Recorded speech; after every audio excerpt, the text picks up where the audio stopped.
hello everyone আৰু আজি আমি ওলাইছো হোলি খেলিবলৈ সৰুৰে পৰা বৰপেটা দৌল উৎসৱৰ বিষয়ে শুনি আহিছো আৰু এইবাৰ আমাৰ সৌভাগ্য হ'ল নিজে তাত ভাগ লোৱা ৰাতিপুৱাই গা পা ধুই ওলালো বৰপেটা কীৰ্তন ঘৰলৈ বুলি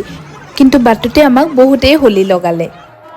আৰু এয়া কীৰ্তন ঘৰৰ দৃশ্যটো ইমান মানুহৰ ভিৰ হৈছে কিন্তু তথাপিও মানুহে হোলি গীত গাইছে ভাগে ভাগে আৰু ইমান ধুনীয়া পৰিৱেশটো এনজয় কৰিলো মানুহ বহুত হৈছিলে তথাপিও বিশৃংখল কিবা পৰিৱেশ নহয় মানুহে হোলি গীততে ফূৰ্তি কৰিছে আৰু এনেকুৱা অনুভৱ মই এবাৰ প্ৰথমবাৰৰ কাৰণে কৰিছো প্ৰতি বছৰে হোলি বুলি ক'লে আমি সৰুখিনিয়ে ঘৰত ৰং লগাও অলপমান খেলো কিন্তু ইয়াত দেখিছো মানুহে বয়সৰ একো হেৰি নাই একেবাৰে সৰুৰ পৰা ডাঙৰ বুঢ়া মানুহলৈকে সবে হোলি খেলি ফূৰ্তি কৰে আৰু হেতু পৰিৱেশ দেখিছে মোৰ বহুত বেছি ভাল লাগিলে তিনিদিনীয়া বৰপেটাৰ দৌল উৎসৱৰ আজি শেষৰ দিন আৰু দিনত এয়া পৰিৱেশ